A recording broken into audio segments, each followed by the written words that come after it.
So, kids, welcome back to the Nightmare Cabin. I've got a retrospective for you to do. As you know, the Almighty have reformed and they're doing 3 sold-out shows this weekend.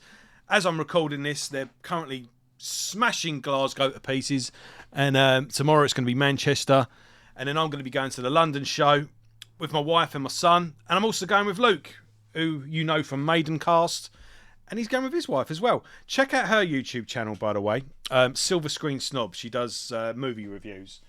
But yeah, I've been listening to all the albums leading up to the show. So I thought, well, I might as well do a retrospective since I've been listening to them all. So yeah, formed in Glasgow in 1988 when I was just a nipper. They put out a couple of different EPs and whatnot. I'm not sure if there was any lineup changes for the original lineup, but no, it's not looking like it. So yeah, the original lineup and the first established as well lineup consisted of Ricky Warwick on vocals and guitar, Stumpy on drums. I'll quickly look up his real name. Stumpy Monroe on drums, Floyd London on bass, and then Andy Tantrum McCafferty on guitars. A couple of singles and EPs and whatnot, but what we're really interested in is the debut full-length album, Blood, Fire and Love, and released in 1989. And I will warn you, folks.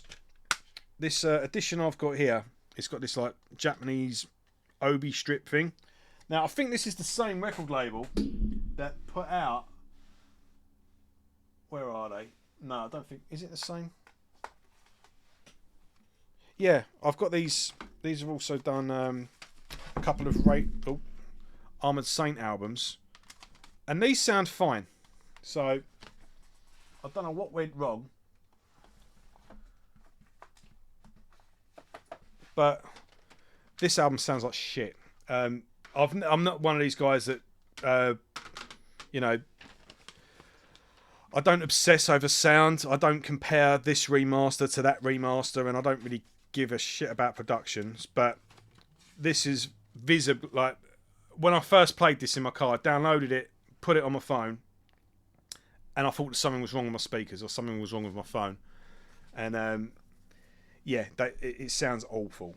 So I've been listening to this on YouTube mainly. But here we go. This is that's not anything to do with my review of the album. I'm just saying, watch out for this particular edition. Don't get it. It's a shame though, because these are quite hard to get hold of. And the first 2 albums have just been released on vinyl this week, and unfortunately they've not been released on CD, not to my knowledge anyway. But fingers crossed something will come out. The band have said that these are the only 3 shows they're doing. I've got my doubts on that, because these 3 shows, the tickets sold like hotcakes, and why would they just do 3? It takes just as much practice for 3 shows as it does for a tour. So, and it seems like the album reissues are doing well. I'm looking on Facebook; everyone is buying the t-shirts and whatnot, so it looks like these 3 shows are going to be successful. So, well, they are, because they've sold out, but I'm talking merch sales, and people want the Almighty back, so I can't see why this wouldn't catapult them. But anyway, so the first album's called Blood, Fire and Love. That's the insert there. They were making a reputation as a good live band. There was a real buzz around them, and they were just climbing as they went. And this is just a really awesome, solid debut album. It's everything you want from a debut album. And as I've said before, a debut album is a statement of intent. It's not necessarily, there's obviously classic debut albums. Some bands are lucky enough to nail it first time round, but some people develop as they go, and I think the Almighty do develop as they go, but they do come out swinging on this. This is a good debut album. The best is yet to come, but all the potential is there. It opens with Resurrection Mother, which is quite a unique song for what the Almighty would go on to do. It starts off with like an organ, sort of reminiscent of the organ introduction to Your Time Is Gonna Come by Led Zeppelin. It's got like this church organ going on, and it's really cool. It's really atmospheric. It goes in the outro of the song as well. But yeah, and then it kicks in to a real cool, slightly dark rock song. Really good sort of pummeling drums underneath it, and yeah, you got Ricky Warwick's got kind of like a snarling vocal at the beginning. Then you got like Destroyed, which is a hit, and a regular. I think it's a mainstay in the band's set list, and no doubt they'll be playing it this weekend. It's often a set opener as well. Just a great, what's the word? A great raw, vicious, yeah, rock song about, you know, fancying someone. And another really good song about fancying someone is Wild and Wonderful, which is the band's anthem. Starts off with like a bit of a country twang, and then builds up to a big chords during the verse, and then just this massive, awesome chorus which sings itself. I suppose I should have introduced this really with telling you what the Almighty what they sound like. Well, we'll start again. Settle down, Joe. So what the Almighty just walked that fine line between rock and heavy metal. They were never quite all in with the heavy metal, and probably a bit too heavy to be classic rock. And yeah, they walked the line quite nicely, and I think they could, whatever band they opened for, they could tailor their set to suit them. They got heavier as they went along, but they never really lost that. The song always came first, and I think Ricky Warwick as a songwriter developed, and I think as he's developed as a songwriter, he's kind of outgrown the constraints of what would have come with being in the Almighty. But we'll go through that as we go through the catalogue. But big riffs, big hooks, big choruses. And there was a run of bands around this time. So I would say, I think let's say the big four in this style, where they were too heavy to be indie, but not quite heavy enough to be metal. So you would have had the Wild Hearts, the Almighty, Wolfsbane, and Therapy, I think, is a fair summing up of the four. You could add to that list, but I think you would still need to start the list off with those four. And there was a lot of bands like that around at the time in the British metal scene. So where was we? Wild and Wonderful. Yeah, I don't think I need to tell you about that song. I mean, if you're new to the band, that's one of the first songs you should check out. And probably they're going to be closing with it. Blood, Fire and Death has got a great atmosphere. This is another unique. This is the thing. They're trying, as much as they're flexing their muscles and throwing everything at the wall, they are throwing everything at the wall, and they're seeing what works, and they're probably experimenting more on this than what they would go on to do, because we've got a song that opens up with like a church organ, and then on Blood, Fire, Love, the title track of this, you get strings. There's a string arrangement in the end. I don't know if it's a keyboard or whatever, but it's really atmospheric, and it's very different for what they would go on to do. And it reminds me a little bit of the Cult. It's really it sounds gothic without being gothic, if that makes sense. I mean, what would go on to be the goth sound wasn't really what the bands that influenced it, if that makes sense. The bands that influence goth don't really sound that much, if you know what I mean. But yeah, really cool song though. Like I say, nice atmospheric, dark, with a bit of a gothic feel to it. You've Gone Wild. You've Gone Wild is the best song Def Leppard never wrote. It's got a fantastic chorus. It's got that. It's like a heavier Def Leppard song. It's got a real cold sort of swaggering, attitudey riff, and when it just kicks into the chorus where it's multi-layered vocals, and it's like, this is a Def. It's even got like a riff underneath it, and yeah, it's like Def Leppard if Def Leppard were heavy, and yeah, I think it's fantastic. And then New Love Sensation as well, brilliant song. Was New Love Sensation? No, Full False, Loving Machine, really catchy track. But then the closing track, New Love Sensation, blistering solo at the end. Like I say, if I say this is badly produced, I don't think it's badly produced. I just think this particular edition of the album sounds crap because I've got a greatest hits that I'll show off in a minute, and I put that on as well and listen to them both, and immediately you can hear the difference. It's as if it's like a layer of glass is between you and the song, and then when I put the greatest hits one on, that layer of glass is gone, you know. But so yeah, I just think it's this edition. But this is a fantastic album, a fantastic debut, and yeah, full of potential. And they followed it up with a live. I guess this is an album. It was an EP. Don't know. What do you reckon? 8 songs. I think it's 35 minutes. I mean, it's longer than Rain in Blood, so I guess it's a full-length album. I suppose around this time as well, they were probably doing a lot of support slots. But I think it also shows that maybe this debut album didn't quite capture the live show, which is a common trope. Like, that's quite regular, that a lot of bands don't feel they kind of lose something in that. You don't get that once you're on that stage. You can't back down. You know, you have to go for it, and mistakes and whatever, it doesn't matter. You just got to roll with it. And I think when you're in the studio, it can kind of take the edge off things a bit. And from personal experience, I always struggled in the studio. I prefer just to go for it live. So yeah, that's probably why they put this out. But yeah, you got Blood, Fire and Live, and it's all songs off the first album, opening with Full False, Loving Machine. You've Gone Wild, the song I said about. It's the second track, Laying Down the Law. Basically 7 songs off the first album, but then they close with a cover of You Ain't Seen Nothing Yet, which is really cool. Blood, Fire and Death as well. Blood, Fire and Love, the song with the strings, they do here, where it's just with a bit of acoustic and a bit of a beefed up guitar at the end. And it sounds very different, but it's nice to have both versions, but you kind of see how it works live.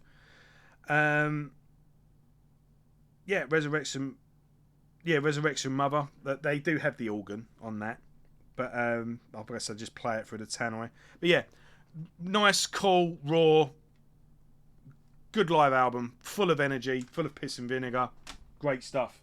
So moving on. So what was that? First album was 1989. Just picking up where they left off, 1991 with the second album. There's a few EPs and odds and sods along the way. I've not got them. I'm just sticking to the albums. There's a couple of... I've got live albums, but they put out live EPs. They put out extended EPs. But basically anything on that that's worth having, I've got in a B-sides collection in a box set that I'm going to show off. So, and if I go through EPs, I'm going to be here all night. So anyway, the second album, same record label, but this one sounds alright to me. So maybe it was just the way this CD was burnt. Who knows? But yeah, what have we got? Soul Destruction. This is the band's best album cover, I think.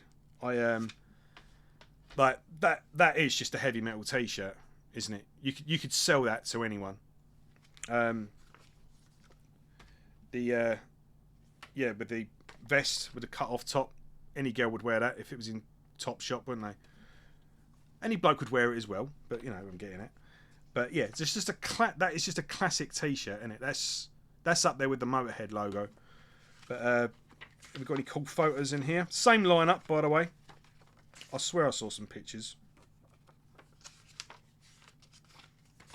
Here we go.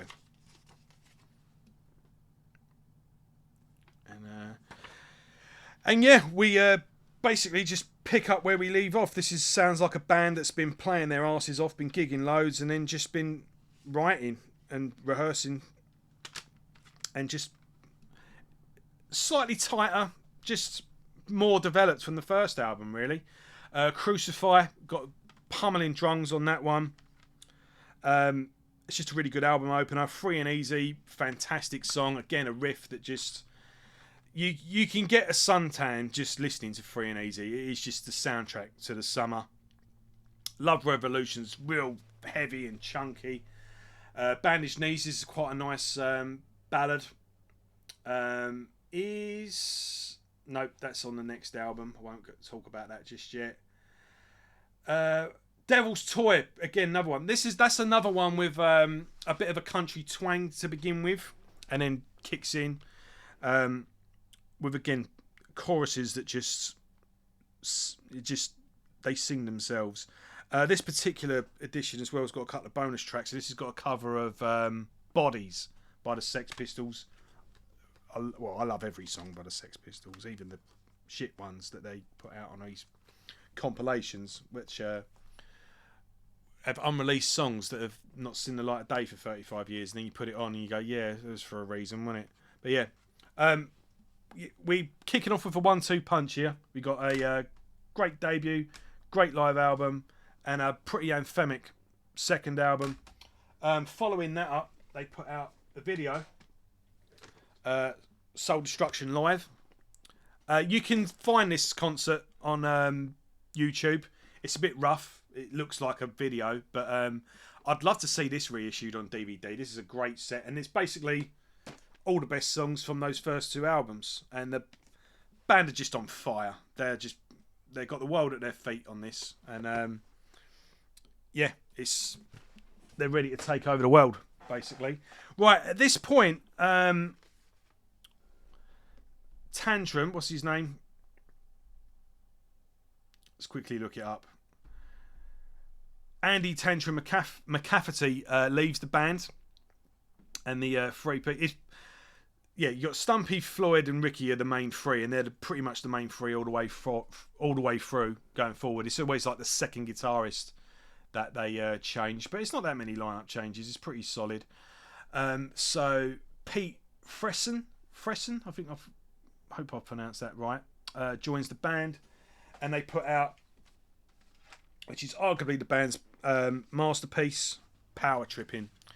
I've got 2 editions of the album because I'm sad.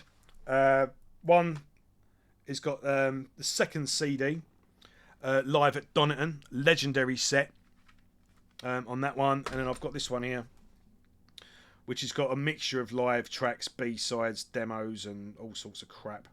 That's probably the better one to get if you can find that. But yeah, it's a 7-song set live at Donington. What the kids call download. Yeah. But yeah, this is there's a slight change in not too much, but there's a slight change in style now. The bands are focusing on being heavy at this point. The big choruses are there, the big hooks are there, but there's a bit more punch to it.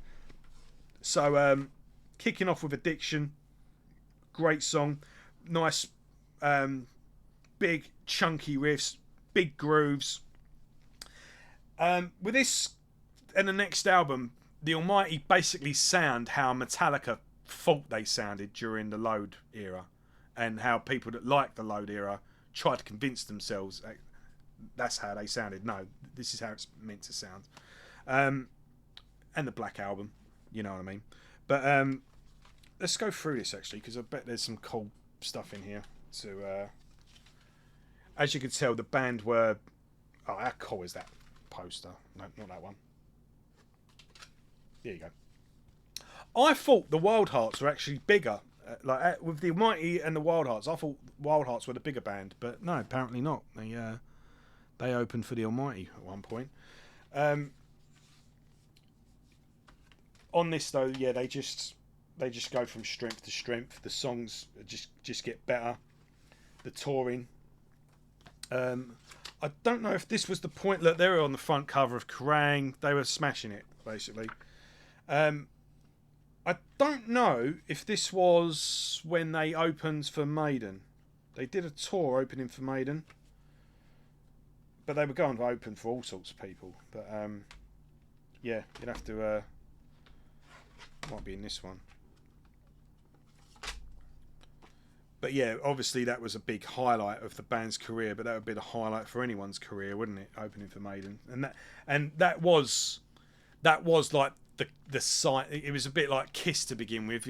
All these bands that opened for Kiss, if you opened for Maiden, you were going places, and it also, you got Maiden's seal of approval. So I don't even know if that was then. So anyway, as I was saying, Addiction, big riffs, big hooks, again, big choruses. Don't know that you're feeding me, feeding my addiction. All the songs in this are great though. Jesus Loves You, But I Don't is a acoustic sort of ballad with a darkish tone, where Ricky's raging against organised religion. Sick and Wired. No, what do I like? Taking Hold is a really good one. I like. Power Tripping as well, the title track. But yeah, it's, again, we're carrying on, just getting better and better every time. But this time we've got more crunch. There's a heavier tone for this one. And then we carry on with, well, this is where the box set comes in. So I picked this up not that long ago, and basically just has everything up to that point. I've always liked the Almighty, but I've never been to be honest with you, I always found their CDs hard to get hold of. But I jumped on board. I first became aware of them in 2000 when they reformed and put out their self-titled album. And then that basically did me for a few years. This came out in 2007. This is a collection. I'll get to that later. And then I just picked up other stuff from 2000 onwards. I just picked stuff up there and then, really, as I went around. And then when I got this, and then when they reformed, I've just dug everything out, basically. Right, so I'll be going through this bit by bit. This is a nice little box set. You get a book with all your lyrics and photos and everything. And then everything else is just like sleeves. So what have we got here? We got a B-sides. We've got a live album in here as well. Let's try and put them all in some sort of order. Just add live. Yeah, B-sides and remixes. That can go to the back. We don't give a shit about remixes, do we? There was that one. It was that one. That one. That one. That one. Yeah, right. Cool. Right, I think we're there. Right, so next up, we've got Crank. Ultraviolent. Fucking fantastic thing. Wrench is probably my favourite song by the Almighty. I just love that, bam, bam, bam, bam, bam, and then that, whose side are you on? Bam. Yeah, it's fucking dun dun dun. Yeah, you got me wrong. That brilliant. The Jonestown Mind, fucking fantastic song as well. I love that lead during the chorus as well. Nice and fast. That's another regular set opener. What else we got on here? Cranking to See. Again, there's not a bad song in these 4 albums. There isn't a bad song really, but carrying on with these two, we get a lot heavier. And on this album, they toured with Pantera, and I think they also toured with Megadeth. So you can tell now they are basically fully fledged metal. On the I'll go through the different phases of the band, but on the first 2 albums, they were more like a classic rock band. Think Def Leppard, think like the LA rock, big hair, big riffs. All the songs are about girls and fucking and drinking. While on these 2 albums, everything's crunchy and heavy, and all the songs are about fighting. The first 2 are albums to fuck to. These are albums to fight to. But they're all albums to drink to, and that's what's most important. So, so it's game of 2 halves at the moment. So far, you've got 4 albums, and it's 2 and 2. Depends what style you prefer. But it's all consistent, and it's all good. But yeah, like I say, the first 2 albums, you probably would have been opening for your classic rocks, your Motley Crues, I don't know, enter the name here. Whilst in the 90s, as music got heavier, obviously you had your grunge and that, but on the other hand, you had your Panteras and your more groove down-tuned, more your Pantera, your Sepultura, so on and so forth. And yeah, Pantera, Megadeth and Metallica, they were going into more of that camp. Right, so this is another live album. This is live in Japan, and it's weird because it's got sort of the same artwork as the next album. I think if you get this album, you can get this with it as a double disc edition. I think at first it only came out in Japan because it's live in Japan. But yeah, special editions of this later on came with a double pack. Really good live set. Again, nice and raw. It's not. I think it's straight out the sound desk, really, but it's good it's raw sounding for the right reasons. But it's basically a glorified bootleg, but in a good way. A really good set of all the band's best songs so far. Opening with Jonestown Mind. Yeah, again, the band are on fine form. But yeah, next up we get Just Add Life, and this was 1996, I believe. Crank was 1994, and Just Add Life is 1996. Now, so far, I think out of these 4 albums, basically, you ask anyone who their favourite album is, you'll probably find it was the first one they heard. People that were there at the beginning would have liked the first 2 albums. My group, all of my mates, it's either Power Tripping or Crank. Anyone that likes the Almighty, it's a toss between those 2 albums. But I think that's just because me and my mates were into more of the heavier stuff. But right, so next up we got Just Add Life. Excuse me. And this one, it's a bit more upbeat. It's a bit happier. And it sounds very British. I might say there's I dare use the word Brit rock in certain parts of this. And you can tell that was released in 1996 just by looking at the album. But yeah, it's more upbeat. It's got a bit more of a punky edge to it as well. Songs like Do You Understand or Happy, what was it called? Dead Happy. It's more upbeat and more happy. What do you want? What we got? Ongoing and Total got a great chorus. That stay out of it. What is How Real is Real for You? It's got a good stomping verse with a big groove at the chorus. Dead Happy, as I mentioned earlier, is kind of punky with a bouncy sort of beat to it. And Some Kind of Anything is a good moshy, punky fun. And Look What Happens. It's got like a bit of that. You remember Rocket from the Crypt? That on a rope, it's got a bit of a riff like that. But it's good. And Give Me 5 minutes and I'll give you the world. Do You Understand is a great song as well. That's what I'm talking about.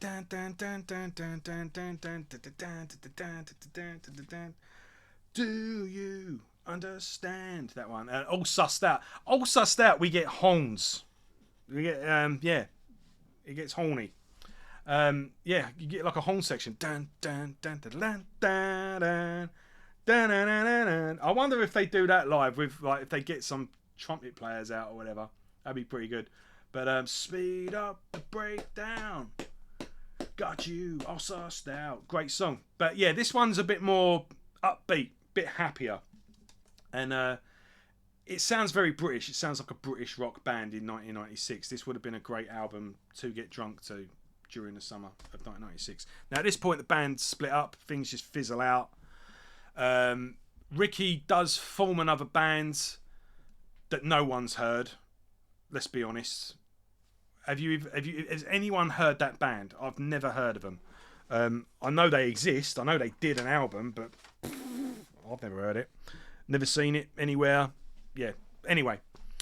Eventually, though, the band reform, and this is where I jumped on board. This is in 2000s. You got the original 3. So you got Ricky back, obviously. Floyd back on bass, Stumpy back on drums, but they actually get a new guitarist in this album, Nick Parson, and I think Floyd Floyd plays bass on the album, but didn't tour or didn't do any of the shows. I think he left not long afterwards, because I remember around this time there was pictures of the band. This was when I first heard of them. They're actually a 3-piece, so I don't know what went on there. But I love that album cover. Yeah, they're a 3-piece on the back as well. Look, so it's not my imagination. And I remember hearing an interview with them on Ian Camfield's rock show on XFM. I used to listen to that show religiously.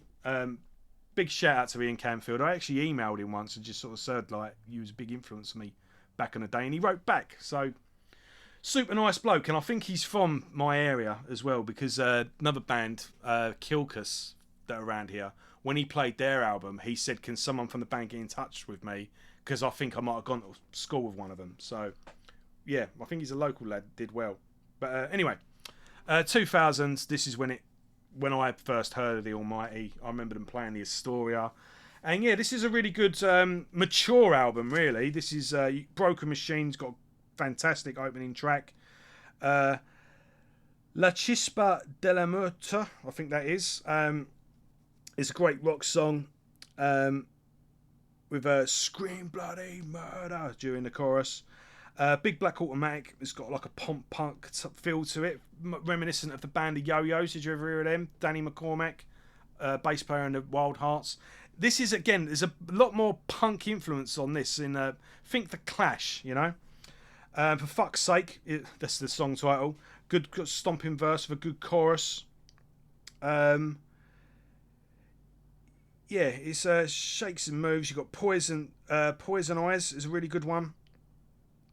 I like the this is a bit more sort of melancholy rock, but it's a really nice song, really cool, kind of Clash-like.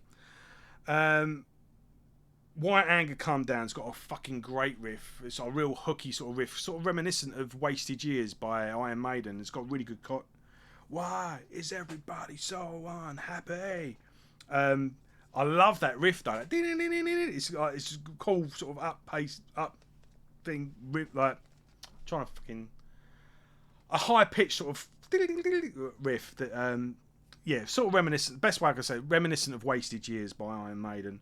Barfly again. I can't help it. Sorry, but it reminds me of Brit rock. But I do really like this album though, and I tell you what, on this particular edition, you get a bonus track called Misery Guts, and that's probably one of my favourite songs on the album. But yeah, when doing my research, it's not on any other edition, it's just on this one. But yeah, you can tell that this is the soundtrack again of a good night out with mates that you haven't seen in a long time, and that's how this album feels. It feels like old friends getting together and having a good time. It's not quite up there with the band's glory days, but it's one for the fans. It's one for the fans to go, you know, the band have been away, the fans have been, it's shaking hands, going out and getting pissed with an old friend that you've not seen for years. That's how this album sounds. And it's got the sort of happier sort of tone of this album, but it's still got the crunch of the older albums. And then literally a year later, we've got Psycho Narco.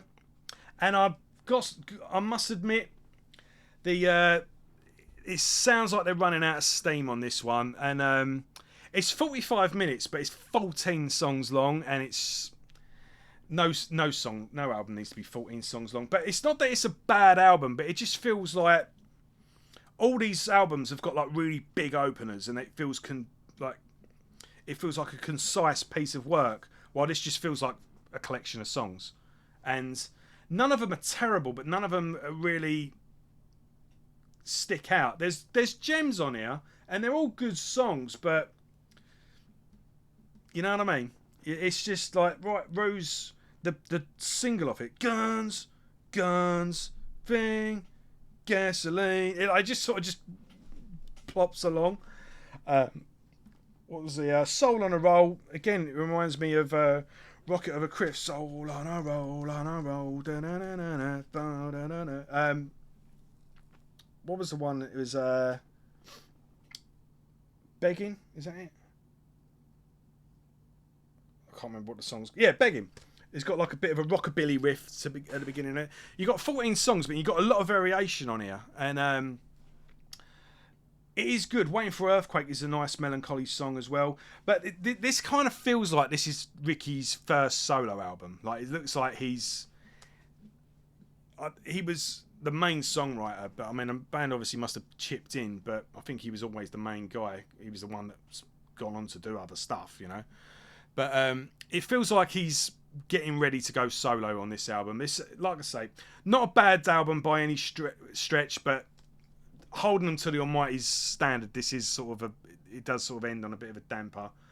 Million Times Nothing isn't a bad closer, actually. Million Times Nothing is better than a million times nothing is 10 times better than this. There you go. But yeah, it seems like they came back with a punch on this one, but I think they followed it up a bit too soon because it was literally a year later. And then the band split up again, but then they reformed again for this anniversary and that anniversary. So 2001 was the last album. I think they toured again in 2000. Then in 2008 was the last time they toured, and they did record this out at the Astoria. Full show, and this is a great concert, great set. Do you get? No, it's on 2 DVDs. Yeah, I didn't know if you got the CD with it as well. But yeah, this is worth picking up. I think I picked this up on Mudge. It was a long time ago when I bought it, but yeah, it was about £5 on Amazon. But and yeah, that's it. And between that, the last album. Sorry, after this, Ricky did a few solo albums. Then would on and off reform the Almighty, and they played a few gigs here and there, but then that was it. And then not long after that, Ricky joins the reformed, revamped, rebooted Thin Lizzy. I remember being at the time a little apprehensive about it because I was like, I didn't like the idea that Thin Lizzy were touring without Phil Lynott, but I did like Ricky Warwick. And I had never seen the Almighty at that point, so I was like, oh, I don't know what, but yeah, oh, fuck. I just thought, fuck it. I'm never going to see the real Thin Lizzy anyway. I'm not going to see the Almighty because you might split up. How about I see the two? How bad can it be? And I can tell you what, folks, I went and saw that lineup 4 times. It was fucking awesome, every single show. And you know it was awesome because they ended up forming a new band, Black Star Riders. But we'll talk about them in another show. So, personally, I think Black Star Riders, I do really like the Black Star Riders, but I do think they've run their course. They've just released their 5th album, and at this point, Ricky's the only original member from that first album. This was meant to be a carry-on of, like, a passing of the torch from Thin Lizzy. There's no Thin Lizzy members in it now. And yeah, like I say, on that first album, you had Ricky with Thin Lizzy members. I know Brian Downey bowed out at the last minute, whatever. But it was a carry-on. It felt like a carry-on of Thin Lizzy. They did the right thing changing the name because there was no way they were going to live up to the pressure. But yeah, Ricky's the sole remaining member now, so what's the point? So I am hoping that these 3 shows kick off the Almighty again and we get a new album. So that's where I'm at. If not, though, if he carries on doing his solo stuff, I've got a couple of his solo albums. I can talk about them in another show as well. But yeah, so just a quick guide. Let's not talk about live albums for now, so it's going to get complicated. So, snarly, classic rock on the first 2 albums. Chunky, heavy on the 3rd and 4th album. Punky Brit rock on the last 3. The best era, it really depends who you talk to and where their record collection leans. If you're more into more heavy and you're into your metal, you're more likely to like these 2. But if you like your Hanoi Rocks and your Motley Crues and your Wasp and, you know, that sort of stuff, you're going to prefer these 2. So like I say, music to fuck to, music to fight to. That's the best way to sum up the first 4 albums. So yeah, hope that's a nice little recap for you. If you're checking out the Almighty, you definitely can't go wrong. There's no bad album here. It's all good stuff. There's no wrong answer. But as a good introduction, maybe check this one out as well. And fucking Phology, the Almighty. You get the Gospel According to Almighty. You get basically 17 songs. That's all the band's singles, and you get a DVD of all their videos up to that point as well. And that's a pretty good place to start, if any. So, yeah, hope you enjoyed that, folks. Are you going to go see the Almighty this weekend? Let me know in the comments how it was. What's your favourite Almighty album? What did I get wrong? What did you agree with? What's your favourite song? What do you think of Ricky's solo albums? What do you think of Black Star Riders? Talk to me, folks. And give us one of them if you've made it this far. And yeah, if this is your first video, go and have a look round at my other videos. I've got loads of stuff, and maybe consider subscribing. So thanks for watching, everyone, and I'll see you all soon. Take care.